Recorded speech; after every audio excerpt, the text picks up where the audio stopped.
Assalamu alaikum wa rahmatullahi wa barakatuhu. Today, I, Alia Hafiz, along with Arya Manzar, would like to welcome all of you on behalf of JIO Delhi to this brief interview with Mrs. Rahmatunnisa, the co-secretary of Jamaat Islami Hind's Women's Wing. We are extremely delighted to have you with us. Considering your extensive knowledge and experience with Jamaat Islami Hind, we have a couple of questions lined up for you. So, if you may allow us, without further ado, we would like to jump into those. Sure. Walaikum salam wa rahmatullahi wa barakatuh. You can ask your questions. I'm at your service now. Jazakallah. So, our first question for you is where were you born, and tell us something about your educational background. I was born in Kerala. It is at the border district of Tamil Nadu, called Palakkad. And I have done my master's in English language and literature and B.Ed also, and some certificate courses, a few certificate courses also. Now, Baji, we wanted to know because there are so many organizations, Muslim organizations that work for the welfare of our Ummah. What made you specifically choose Jamaat Islami Hind? And with that being asked, we would also like to know when and how did you connect with the Jamaat Islami Hind? Well, I will tell you how it happened. Actually, after completing my master's, I joined a college in Calicut run by Jamaat Islami Hind. That was my first introduction into Tahrik. And the coincidence was the very week I joined that college was the week when JIO was started formally in the state of Kerala. So the discussion was much in the air. There were so many debates going on. Discussions were going on regarding why JIO and why SIO, why not other organizations. And there were many other organizations also actively working at that time itself. So this discussion was very much alive. And I got the opportunity to participate and attend so many debates and seminars. And mashallah, I also had so many doubts coming from a different background, and the people, I had the opportunity to interact with state leadership, intellectuals, great scholars, and even from national level, if any leader comes from anywhere, even if it is international or national, they used to visit this college. This college is very famous. It's an Islamic college. So Islahia College, Chandamangalore it is. And because of that, I was able to study thoroughly regarding Islam and also regarding this organization, Jamaat-e Islami Hind. And I understood that this is the best platform for any person, any mu'min, any believer to do their responsibility, their duty in this world to please Allah. And actually, to start with, the first entry, first attraction was like, the way they were involving women also. Jamaat Islami, right from day one, it was involving women also. This is something totally different from other Muslim organizations. The constitution of Jamaat Islami Hind, which was talking about Quran and Sunnah and La ilaha illallah Muhammad Rasulullah. These things are missing in other organizations. So, of course, the first entry was the way our leaders dealt with us and the involvement of women in that. And after the deep study, and of course, I was single, I was not married at that time, and I was staying in hostel. So I got a lot of time, and I was a vociferous reader also. And I used to read almost every book in the library. Every day I was taking book after book and reading and taking notes also. And Alhamdulillah, and I was even debating with some of the scholars, and they patiently used to listen to me and answer all my queries. And Alhamdulillah, that was the way by which in 1984 I joined the college. 1985, that is after 1 year of thorough study. They used to request me to join GA. I used to tell, wait, I have to study a little more. I have to clear this doubt. I have to clear that doubt. Like that, I went on studying. I made a deep and thorough study. and I satisfied myself, and then I entered into GIO. But Alhamdulillah, my parents were very supportive, even though they had never known about Jamaat-e-Islami Hind or anything before. Through me only they came to know about it, but they were also very supportive, especially my father and mother. MashaAllah, that's actually that's actually the right way to join an organization. I mean, you brainstormed through everything that they stood for and it matched with your values, so you went for it. So that's really amazing. So the next question for you is, as you were the secretary of Women's Wing at the national level, so would you please introduce us to the kind of work you do and enlighten us on how the department is involved with the GIO? Yeah, actually, we have two secretaries at national level. One is Satya Sahiba, and I am the co-secretary. We both are working, and we have divided. Departments are divided among us, and I have the responsibility of coordinating with GIO at national level. You all know that GIO functions at state level, but at national level there is no that organizational setup is not there, but I am supposed to coordinate with that, and that is one of the major activities that I have to do. And then the PR and other, there are certain other activities areas also, which this entrepreneurship, NGOs, women empowerment programs, skill development programs, and PR, publications, and these are areas which I usually deal with. And especially regarding GIO, Alhamdulillah, this is the area where we have certain targets, and our aim is, objective is, wherever Jamaat-e-Islami Hind is there, at Maqami level or state level or whatever level, there GIO should also be there. Whether Shaibeh Khawatin is there or not, also GIO should be there. That is our aim. Inshallah, may you succeed in your objectives and hope the organization further expands to wherever it's needed. So, our next question to you, Baji, is that there's a general misconception in the Muslim society, and it's not just in men, but also in women, and who they have come to believe that their only responsibility is just looking after the household and their families. And they don't think that associating with the Jamaat or the Tehreek is like important actually. So, we would like to know what is your opinion in the on this issue in the light of the Quran and the Sunnah. Yeah, you have termed it right, misconception. It is a misconception. Actually, household responsibility, taking care of children, even household chores, is not the entire responsibility of women as far as Quran and Sunnah is concerned. There is no ayah or hadith or anywhere we can see that it is the sole responsibility of women. Even men have their own responsibilities uh, regarding as far as the household is concerned. Like that, working for the social development, Amram bil Maruf wa Nahi Anil Munkar, working for the society, social activities, Sahriki work, that also is not the sole responsibility of men. Even women have their own responsibility and duty to pay. And for this, one ayah, I told you I had arguments and debates with the leaders. One of the leaders taught me this, KC Abdullah Maulavi. I still remember him. May Allah give maghfirah and marhama to him. Surah Tawbah, ayah number 71, which satisfied me that I have to do social work.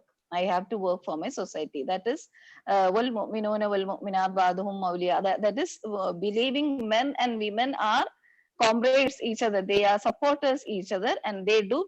And regarding their duty, the ayah says they enjoin good, they forbid evil, they perform salah, they pay zakah, they obey Allah and Rasul. In the same ayah, all these duties are mentioned. And before every other duty, these two duties, that is forbidding evil and spreading good, that is mentioned.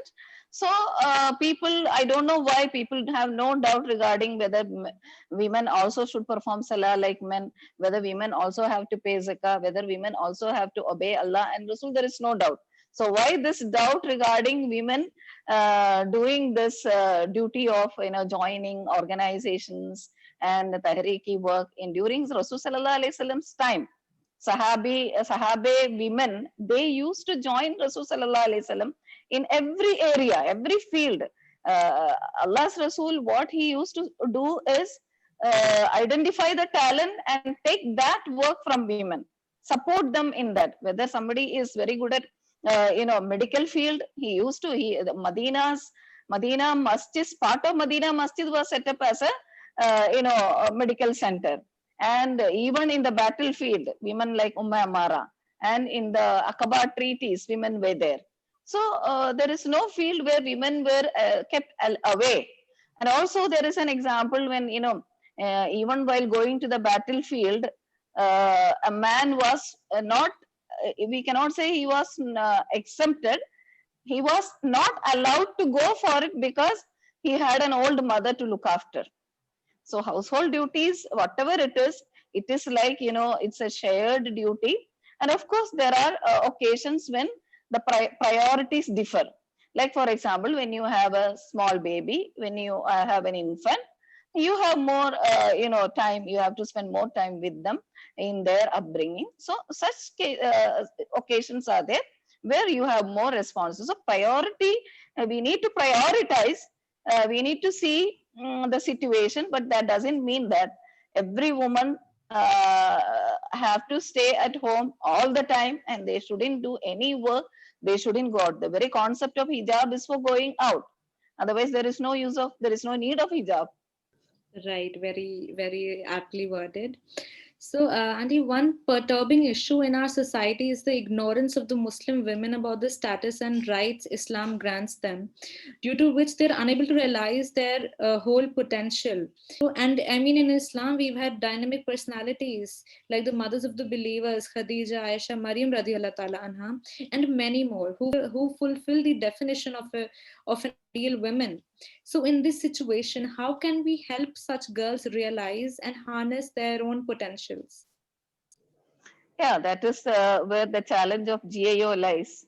You have to reach out to such girls, talk to them, educate them, and the real true Quran and Sunnah. If you teach people, they will definitely develop that confidence in them that even I can do. If they could, why can't I? That sort of feeling they will develop, and they will be able to do it. And it's not just educating girls or giving awareness to girls. The education and awareness should take place for the entire family. See, today morning also I was telling this to one of our leaders. Whenever there is a pre-marriage counseling or post-marriage counseling also, the counseling is given only to the girls. The advice is given only to the girls. That is not enough. Everyone should be aware of the rights and duties of women. And also men have their own rights and duties, women have their own rights and duties. And if everyone knows and is aware of one's own duty, everyone will get their right. If I know what is my duty, my children will get their rights.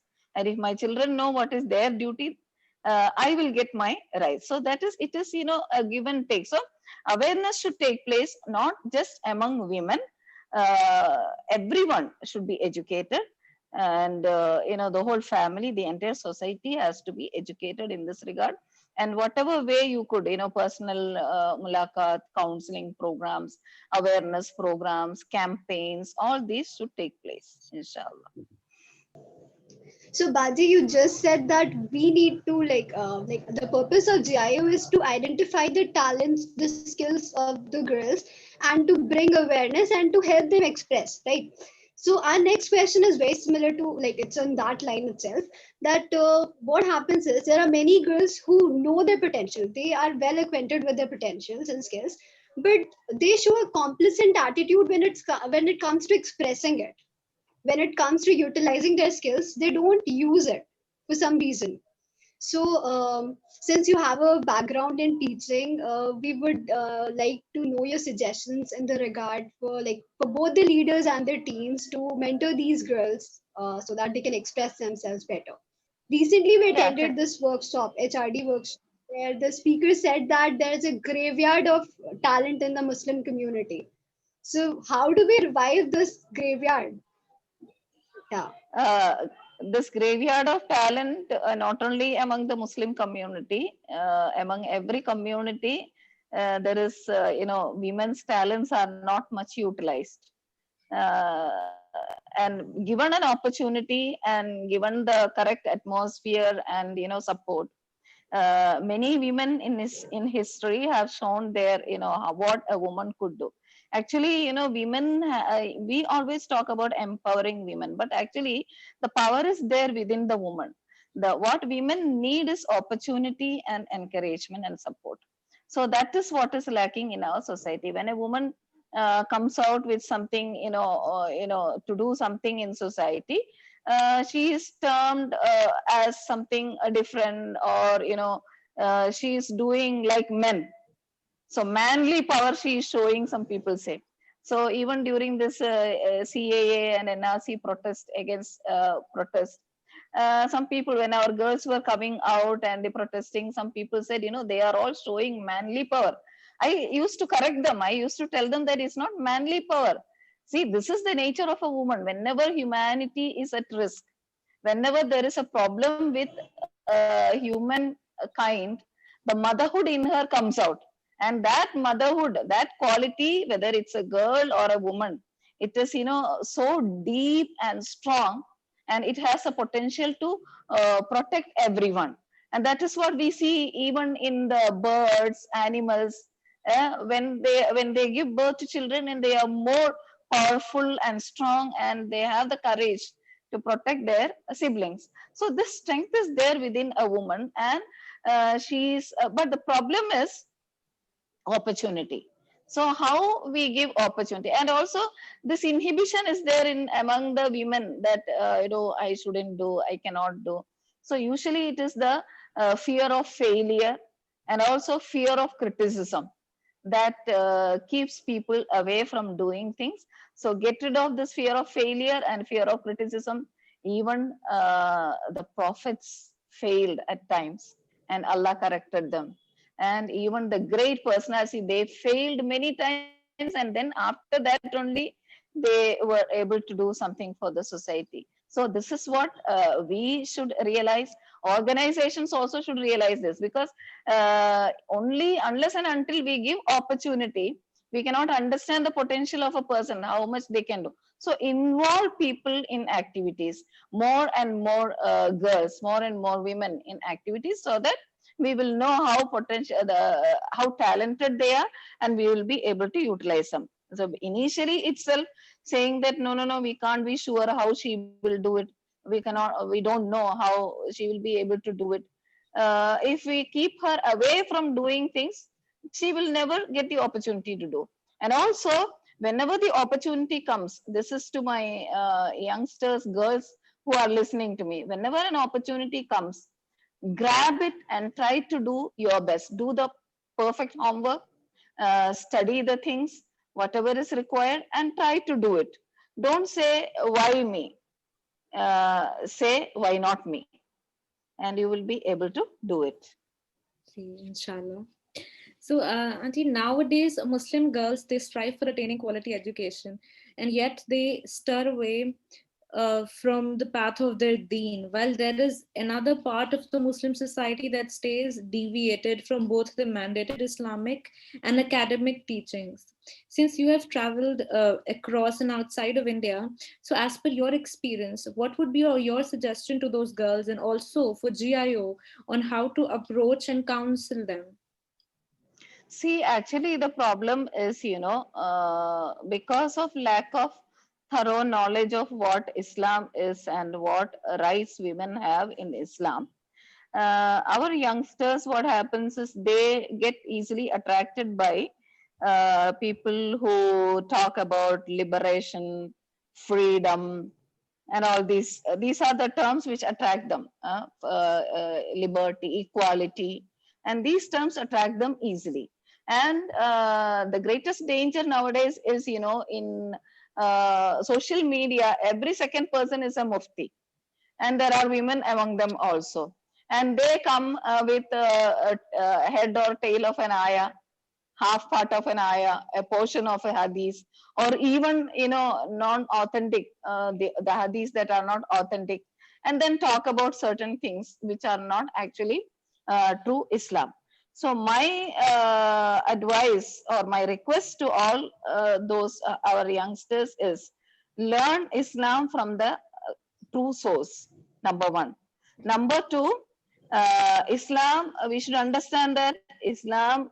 If you talk about feminism in a positive sense, Islam is the feminism, the real feminism, the true feminism, and gender justice we find in Islam, and that is why even in European countries and America, well-educated women, after studying, they have this characteristic of studying things on both the sides. So after that, they get attracted to Islam, and the family system of Islam attracts them very much, and they embrace Islam. Among the out of 4 people who come to Islam, 3 are women, and sometimes it is even more.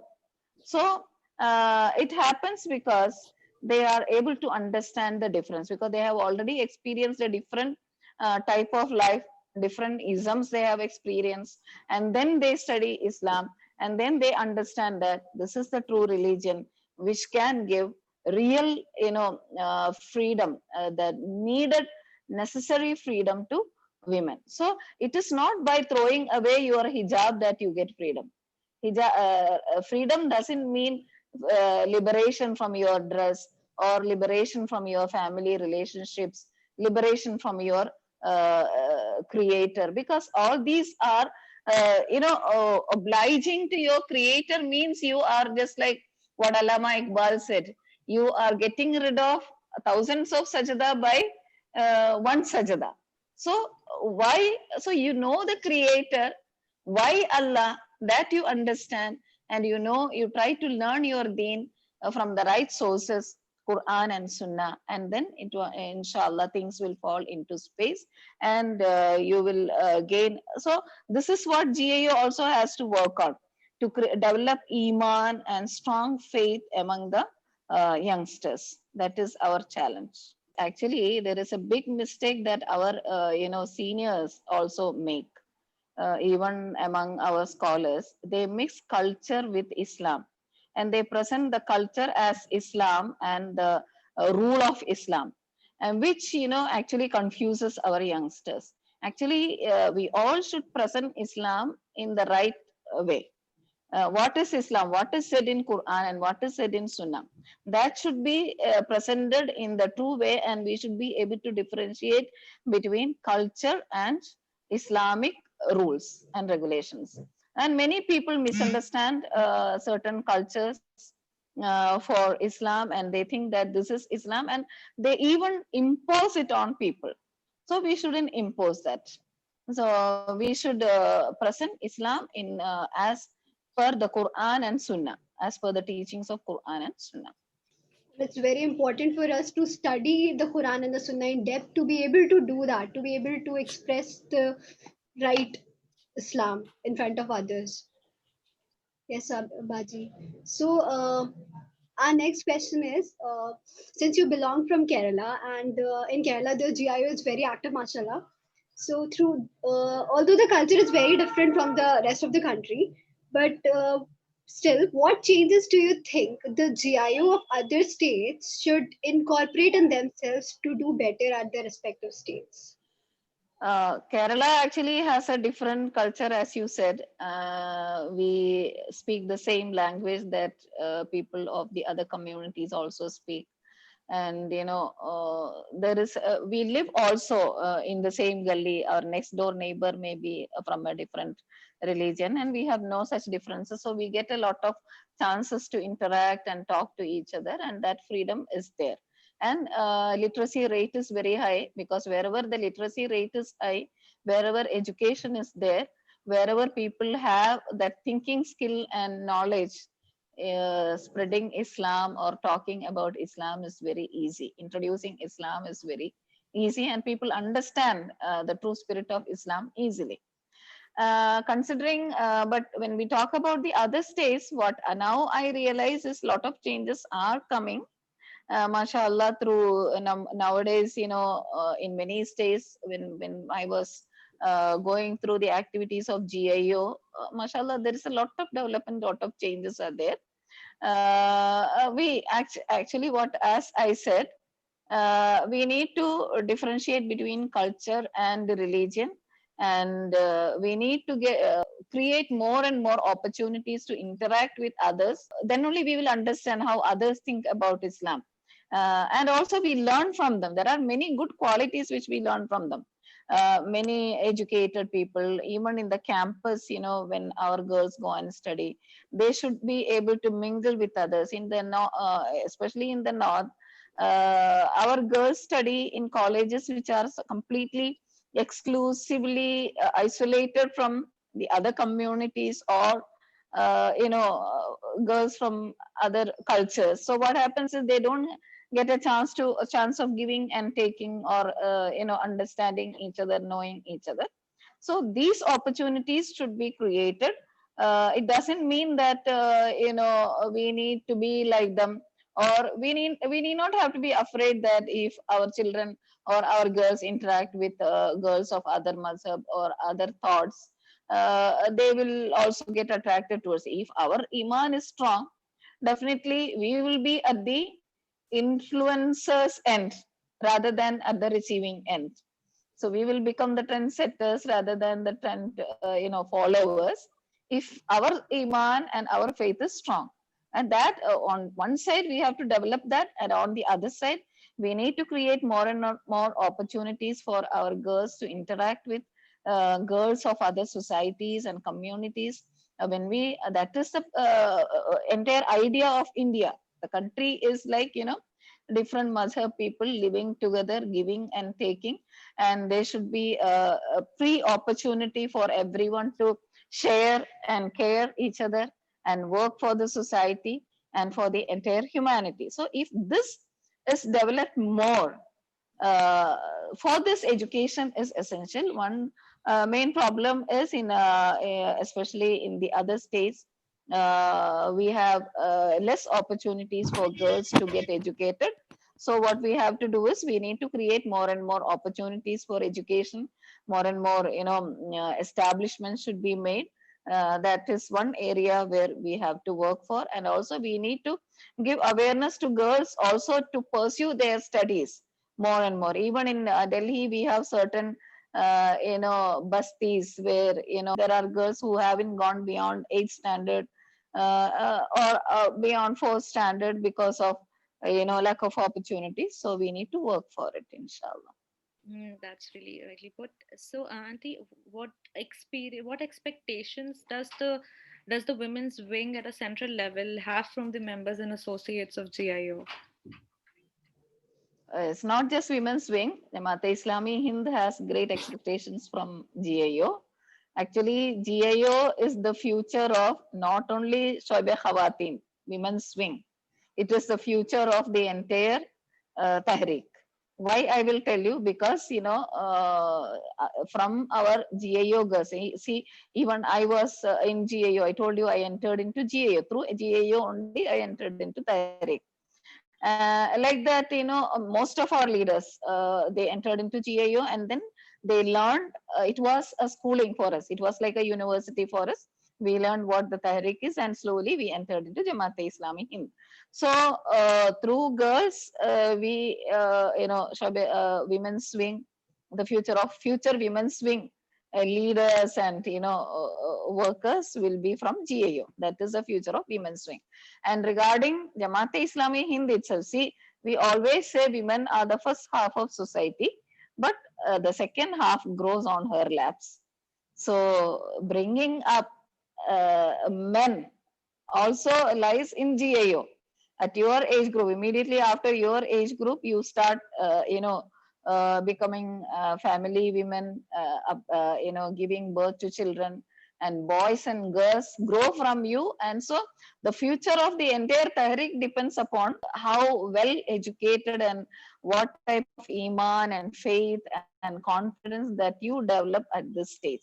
So GIO activities should be planned in such a way that it builds iman, the spirit of iman, confidence, sober, taqwa, and it makes our girls confident of their religion, their faith, and also the program should be such that it gives them an opportunity to excel in their skills and utilize it for the benefit of the society at large. So at this age, this is the period of life where a lot of changes take place in your life, like completing the education, getting settled in a job, getting married, having children. All these, they are not problems, but challenges and opportunities also.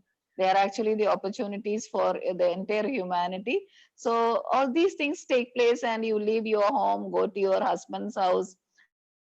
So shifting from one place to another, like a plant which is pulled out of its roots, and you replant it. So that replanting period, the support that we give, so it will always benefit in future for the entire family. So the activities of GIO should be planned in such a way that they get this moral support from GIO.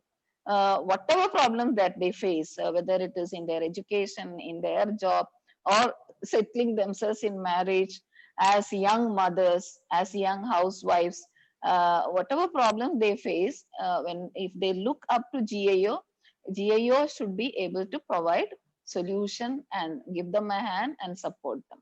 So we have to plan activities in that way. That is my request to GIO, and this is the expectation.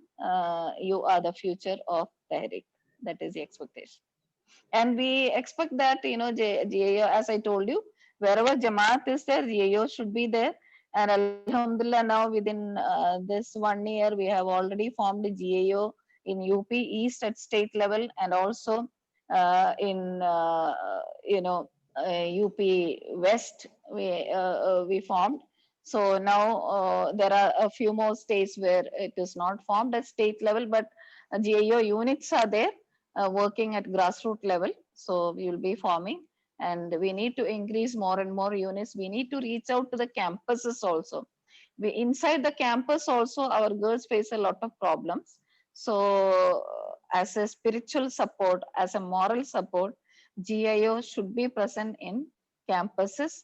Of course, SIO is there and other organizations are there, but still exclusively for girls to have a group of their own as a moral support is essential. So for this, we need to strive. May Allah help us fulfill our responsibilities, inshallah. Inshallah, So, inshallah. so Baji, our last question to you is, what is your message to the girls of GIO and the entire Muslim community with regard to the current scenario of the world? Yeah, the current scenario of the world is not, very pleasing or very, uh, it's not a happy situation. A lot of problems we are facing economically, socially, culturally.